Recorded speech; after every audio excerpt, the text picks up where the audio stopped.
And we invite our DNA, affinity, and the long line of ancestors, well ancestors, benevolent souls who want to contribute to our evolution and the success of the evolution of our species and the planet and life here. And so we take some time out once a year to check in and touch base. I love this. It is my favorite time of year when things start to darken and we have longer nights before the sun does return, which it always does. So we need not be afraid, of course. And it is a cross-quarter holiday. One of the reasons they call it a gate of power, because it's considered to be a space where if we are reverent, open, and setting the space for such things, then we can invite power to come in and through us into the world during these times when the veil is thinner. And so there are cultures all across the world that celebrate these things, but we will start with the basics. Let's start here. You may have heard me say before, I'm not sure how many new people are here, so let me lay a little groundwork. First of all, there's 8 seasons, winter, spring, summer, fall, and then there are the midpoints between each of those seasons. I like to remind people about 3 different things here. One, when we have the winter, spring, summer, fall, there's often lots of action and movement and choices and decisions and things that have to get done at those times of year. The gates of power are represented by the fixed signs in the zodiac, and they are where we can anchor things or where we can permanently release things. So let's say we get things moving with, here we are, we got things moving at fall. So we're still in somewhat of a harvest season, but it's further down the road here. Now we're halfway on it to winter. This is allowing us to stop about every 6 weeks and check in with what is supported. So that's one of the reasons I love to remind people. And the third thing is the season for the mutable signs, which is Gemini, Sagittarius, and Virgo, Pisces, is right before. So right before we have the action and decision time, we have the processing signs, where we process everything that comes in, where we make meaning out of it, where we identify the facts versus truth, where we decide how it feels in the body and if the system can handle it, and if it respects the spirit as well. Like we process it through all our levels, mental, emotional, spiritual, and physical. And then we make decisions. And as we make decisions, then we decide what to anchor. So there's this complete repetitive rhythm that happens annually over and over and over, and we're wired for this. So I'm just alerting you to make you aware of it. The more aware you are, then the better you can co-create when you know how it works. So like I said, we do the processing, then we make some decisions, then we anchor something. Then we do more processing, we prepare to make more decisions, we prepare to anchor something new. It's a rhythm like that. So right now we're at one of the anchor points, and we are either solidifying things that have grown throughout the year of 2019, and we are releasing things for this year that have run their course, have served their purpose, and are no longer necessary or need to be updated, upgraded, or revitalized in some way to be useful in the new year. So it's just a good time to check in quarterly, annually, semi-annually, really feel into your body, like what are your personal individual needs for that. And we always check in and ask, what are your personal needs for intentional solitude, being on your own, and what are your true needs for being in community, and what does community look like and feel like to you? We want to define those terms. So at this time of year and at this particular season, we do honor the life-death life cycle. It's a cycle of creation. Again, we seed things, we nurture them, and hopefully they grow. We can't always say for sure which seeds will pop and which won't, but it is a cycle that repeats, and we do it on faith. We keep trying until we get it right, right? And so this is also a time where I like to remind people about intentions and highlights. So this is one of the things that I do. I make custom journals. So many of you who have gotten readings from me over the years have received these, and they usually have a really pretty picture on the cover and some tools in the front which tell you for the year, like where the new moon, full moon, and all that is. But what I also do is I have a page for you to write down your intentions at the front of the journal, and then sometimes, like with the Venus custom guide, we have a midpoint in the cycle, then I'll have midpoint assessments. But in a plain journal, we'll just have the intentions at the front of the journal and the highlights at the back of the journal. So the intentions are what you want to do, but the highlights are what actually happened.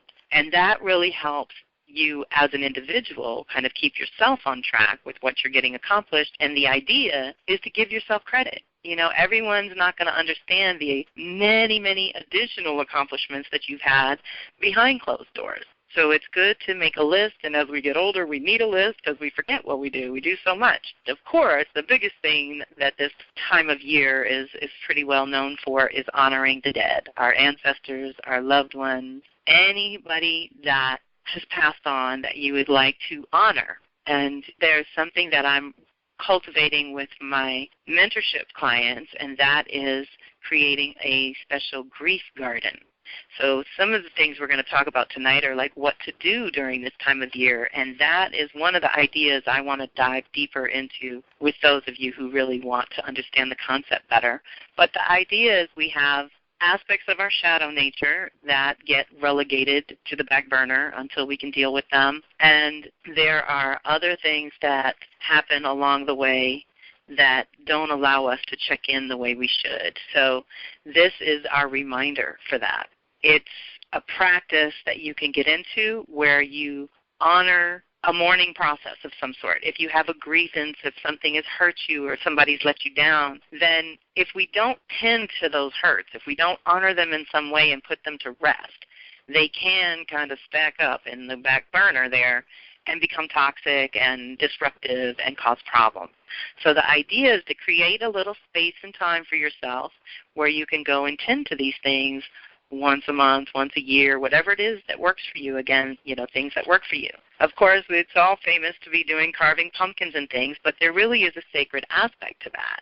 And you can make it as sacred as you like. Carving your wishes, doing something with the seeds, infusing everything with prayers as you do it, anything creative like that. Of course, altar building is huge. I would love you all to send me pictures of your altars, whether you have ancestor altars all the time or if you just have a holiday altar this year. I would love to see those pictures, and if you'd like me to share them with the community, please make a note of that. Doing the divinations, which we're going to do together, which is always fun. Doing a family blessing. Creating sacred tools or tending to your sacred tools, like cleaning all your crystals, cleaning all your feathers and things like that. All of your tools, you need a little love sometimes. Your rattles, your drums, if you have them. There's ways to make this time sacred, and again, to do or to give yourself space for a mourning that maybe wasn't allowed to happen at the time. And all of us have spaces and times where that happens. So this just gives us a chance to sort of do it all together, which is beautiful and sometimes easier. This is also the energy and time where sex and intimacy, limitations and boundaries all come up for renewal and review. It's Scorpio's domain: sex, power, death, money, taxes, all the shadowy realms that are absolutely part of being here, but that people generally don't like to talk about in Western culture. And there are practices and protocols that indigenous people have done forever that honor these aspects of life because there's nothing inherently wrong with them. It's how you perceive them and how you co-create with them, and we need some new definitions. We need some upgrades in the sex and intimacy departments here. Power, checking in with your power center and how much you feel powerful and what times and energies and spaces make you feel powerless. That's all part of the work that we need to do in terms of assessing so that you can also be a strong channel for power to move through. We're cleaning and clearing a lot of toxic emotional debris so that we can be stronger channels for the light and to have our batteries last a little longer, right? And so it is time to honor our shadows, any darkness, unknown. But keep in mind that that darkness, the unknown, is the void. It's a space of conception. So rather than fear of the unknown or the vastness or being overwhelmed by something so hard to put into words, which you hear me here struggling to do, right? So for us to be able to do that, just think of it as a conception point. What would you like to conceive that you would like to see grow into its full development during the year of 2020? Just one little goal for the new year. And maybe it's something you can build on for the decade. Maybe it's something you think of in terms of a little more long-term. But for now, let's keep it manageable, because you may also know already that Mercury is retrograde in Scorpio, so this supports our night tonight. A lot of the planetary alignments support our night tonight, so I'm really excited. And I would love to put this on the table. So We've basically done all the work we can do for the last 10 months, and we have to surrender the year of 2019. What's done is done. And we've been supported the whole time, whether we were aware of it or not. So all seasons and their shifts call our attention to balance and remind you to periodically tune in to your heart, to Mother Nature, and Great Spirit. This time of year is for closure, within and without. The cross-quarter seasons between the solstices and equinoxes have long been considered to be gates of power, a threshold that offers access to other realms of existence, other dimensions which are relevant and connected to our third dimension. During this time of year, reflection on the past and rumination on the future commingle.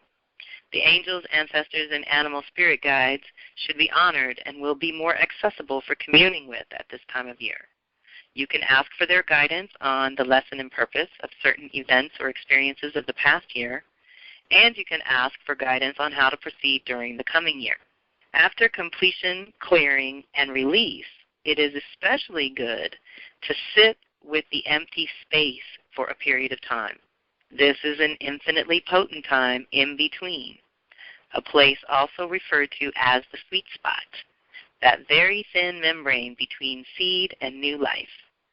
Plant your seeds of the future during this dark time and then be still, listen, invite life.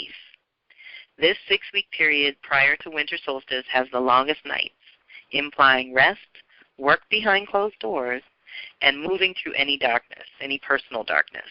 It is time to restore strength and prepare for the light's return when things will again begin to quicken. So Scorpio represents our most potent time of year. Sometimes it's ruled by Mars, which asks, what do you deeply desire? And when it's ruled by Pluto, it asks, what are you willing to sacrifice to have that desire fulfilled?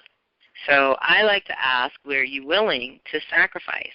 Skepticism for critical thinking? Are you willing to sacrifice fear for love? Are you willing to sacrifice doubt for faith? Poverty consciousness for abundance? Groundless, low self-esteem for knowing who you are? And false pride for true confidence. We are willing to sacrifice these things for the greater good. And this is the time of year to do it consciously. It's about surrendering the year and inviting the ancestors' magic. So it's a time when the veils between dimensions are thinnest, easing communication, honoring the dead or the ancestors, honoring that which is complete, which would be aspects of your being and the world. Time for honoring the end of a cycle while glimpsing the new cycle about to begin. We're on the threshold here in between. Time to prepare for the seasonal shift in this hemisphere, moving toward winter, and in the southern hemisphere, they're moving toward summer. And to prepare for several months of inner self-work. That's a lot. That's uncomfortable for some people. They don't like the inward season, the dark season. And so I like to get you prepared for it so that it's not depressing or feels, less than your happy times and the sunshine times, because there's really juicy, delicious work to be done during this time of year that helps us with the life-death life cycle itself and checking in with your own life where endings and subsequent new beginnings are about to happen. Like I said, I like to do that consciously with you all and give you what you need to think it through and figure it out for yourself. Hopefully improvise and try a few things to see what works. So it's really important to put on the table unconscious Scorpio that is possible when we are dealing with the shadow realms or, like I said, this dark time of year. And it's a lot of what people put off and postpone and push away and don't want to deal with. But again, if we can honor it, bring it into the light, deal with it, and find new ways of relating and expressing ourselves, then all the better, right? So unconscious Scorpio is about fear, violence, jealousy, retaliation, hate. These are all things we can throw into the cauldron, being composted to be renewed energy for something useful. Any profit from pain or exploitation, into the cauldron. Karmic debt, we're done. We're completing a lot of that. We've talked about that for months and years. Since 2012, we have been breaking and making and renegotiating contracts on all our relationships, collaborations, and partnerships. So it's important, that we recognize that with the ending of certain contracts, the karma is complete as well. So let's joyfully celebrate that. Any psychic manipulation, emotional blackmail, rotten, rank, dead value system, where the values just do not apply. And it's really time for an upgrade. We have to pay attention to where usually that's more imposed on us by outside cultural conditioning and things where their values don't match up with your values, but you have to stick to it. Self-fulfilling prophecies, becoming what you hate because you feed it. We've all been there, and you notice whatever you put your focus and attention and your energy, and then you add some emotion and feeling to that, man, it's done. So that's why we have to keep it positive, because it's just as easy to manifest the negative. In Scorpio time, it's the power. It's the power that we're working with. So this is when you have to keep your thoughts the cleanest and the purest and most in the light and most positive, because whatever you think can manifest a lot easier, a lot quicker at this time. And bottoming out, rock bottom, repression, suppression of your nature, all of that into the cauldron. We're not doing any of that. It's toxic. It backs up on you. It doesn't serve anyone. It's not the way we want to go. The antidote to a lot of that is the self-care and self-value, because you're worth it and worthy of every good thing. It is God's good pleasure to give you the kingdom. It is part of our birthright being here, and so we're remembering how to function that way. Another antidote is to radiate or reflect your value and worth, substance and beauty. As you radiate value, you radiate worth and beauty and substance. That's because it's coming from the heart, or it's authentic, it's natural. And self-control, discipline, because this is the deep emotional terrain, right? So a lot of times I have to bring up rage to outrage. Rage is immobilizing and paralyzing and can just really hurt your system. Outrage is mobilizing. You're so upset you do something about it. It's active and proactive. And so we want to call that in, especially for the things that really, really are wrong about our world these days. You don't want to say don't be angry, but you want to move it toward the action, toward the solution. Don't get stuck there. Confront or honor your shadow. Give it something to do. I've said this for years. If you ignore your shadow nature, it will get real tricksterish on you and start stirring up trouble. So it's better to kind of do it on a regular basis. It's like cleaning your house. You wouldn't want to wait 6 months to clean the bathroom. You want to do that a little more often. Same thing with your shadow nature or things that are going on inside you that you're not addressing. And there are pretty obvious signs when you're not addressing something. You can manifest ailments. You can be hypersensitive. You can be projecting a lot onto others. There's little signs that we're not centered in our truth, or that we have to address something that's basically undermining us unconsciously. So bringing it into the light makes it conscious, and when you can see it, then you can own it. And once you can own it, you can change it. That's the kind of the order that we have to go in. So conscious Scorpio is all about regeneration and rebirth. So this is what we're celebrating. We are okay with death because we know it precedes the new birth. We know that it's a natural part of it, and that we need certain decaying aspects to feed the root, to fuel, to be composted into new fuel. It's all energy. And energy doesn't die. It just changes form and is recycled back into energy. So that's the other reason to get used to, or to get familiar with, or to practice reading energy. Kind of take the names and faces off of it and just feel the energy. And then you can usually make a better decision. Allow and honor death. Release for the greater good. Death is, like I said, a good thing. Proper use of responsible power. The power of love and light, and not the fluffy kind. The real power of love that heals all. The real power of light that keeps you awake and alive and is flowing through your veins. Investigate, dig deep, and feel more than think. At this time it's about the feeling nature, going deeper and investigating things like, I wonder how I really feel about that. I wonder if I really do believe that.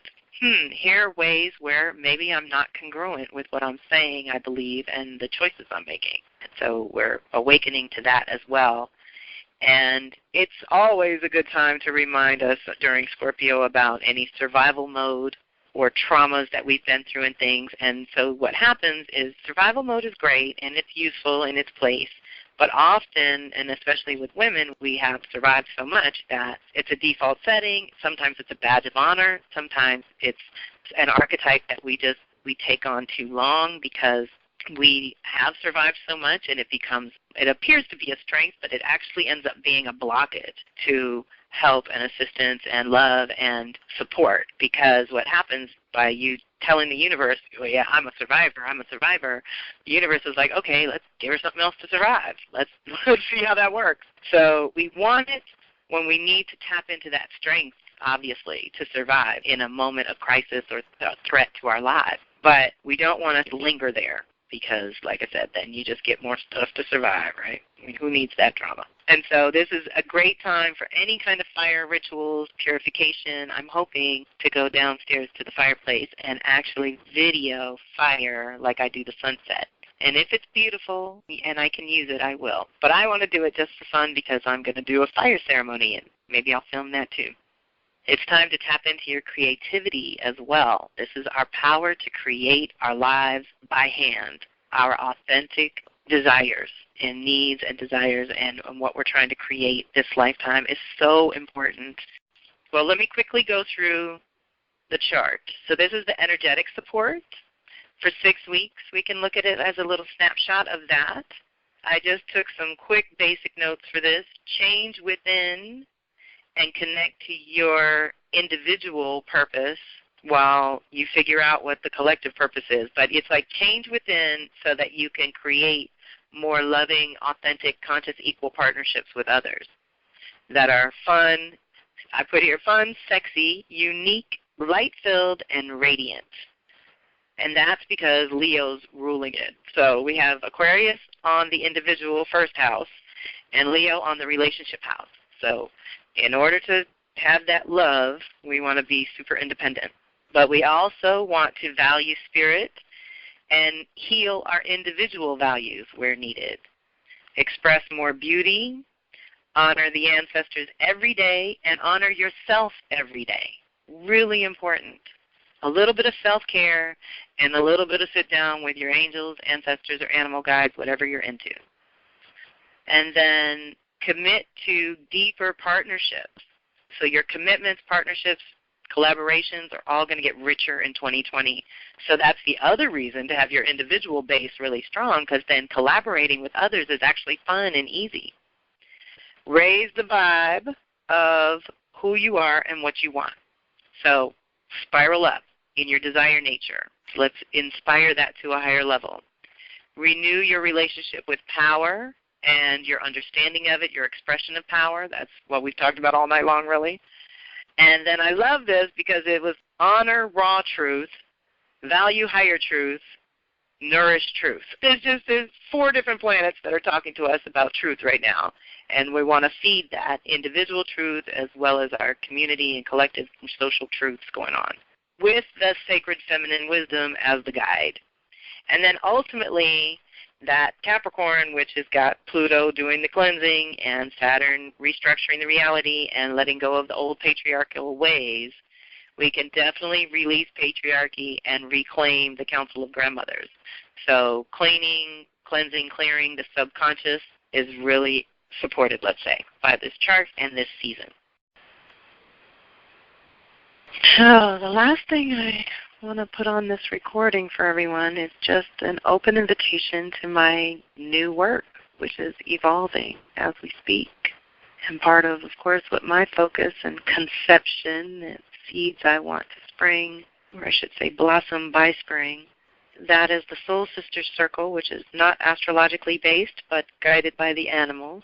So that's if you want to drop in monthly and get some inspiration and support from your animal guides. And out of that group, I hope to connect with what I haven't decided what to call it, but it's kind of like a goddess circle, because I would really love to have a circle of 13 women who like to get together on all of these holidays, the 8 sacred seasons, and do ritual and ceremony together. And amplify our power and our creativity and share the messages and the blessings and go a little deeper. So one of them is for basic, get you through the month stuff, and the other one's if you want to go a little deeper, or if you already do a lot of ritual and ceremony on your own but would like to do it in community. That is what I'm setting up going forward. So be sure to be on my email list so that you can receive the proper invitation and links to join me there. It is almost ready. I'm hoping to launch for winter solstice. So you should be getting something in the next month or two about that. So if we want to call everyone back, anyone that wants to share what they got on their journey, what animal medicine showed up for you often. We've had many nights where we all got Black Panther or we all got Hawk or Eagle. It's really interesting when sometimes our visions overlap and confirms and validates our own medicine. It's really a beautiful thing. Otherwise, I'm happy to answer any questions or clarify anything that we talked about, or if you just want to share, I would love to hear from you. Just feel like you've had a beautiful buffet and you're all full and happy. You got some leftovers to come back to later. Definitely re-listen and go through the couple of PDFs I have to put together. And if you wanted to donate $25 and get your own reading, that link has been in the emails and will go out in your post-call goodies to look at the descriptions of your choices, and you can choose any one of those readings, and I will send you a PDF of your own. Of course, give me a little time to put it together. I've got the Monday call and then the next Thursday. So Monday's 11/11 for those of you who don't know. And Mercury is crossing the sun in a way that is very rare. So we're going to get together with Shanta Gabriel, who channels Archangel Gabriel specifically, but often a lot of the other angels come through her. We're going to go through that ceremony and portal together on Monday. And then Thursday, the 14th of November, I have Pixie Lighthorse guesting on my Venus Circle, which is going to be the throat chakra reclamation in Capricorn. So being responsible for our voice and tapping into our authentic voice is really important. So 2 more calls to go if you'd like to join me. Everyone is welcome, and I thank you so much for being with me tonight. I am deeply grateful for those of you who hung tough and late over the hour, because that happens. But it was really rich and delicious and fun, and my pleasure to serve in this way. So I thank you all for being with me, and happy Samhain and accessing the ancestors. May all your benevolent, well ancestors come through and bless you going forward and support you in the new year. Let's get together and figure some things out. All right? I'm here if you need me. Reach out as you are intuitively called, and I will talk to you soon. I am grateful for your participation, energetically and otherwise. Thank you so much, everyone. Take care. Be blessed. Good night.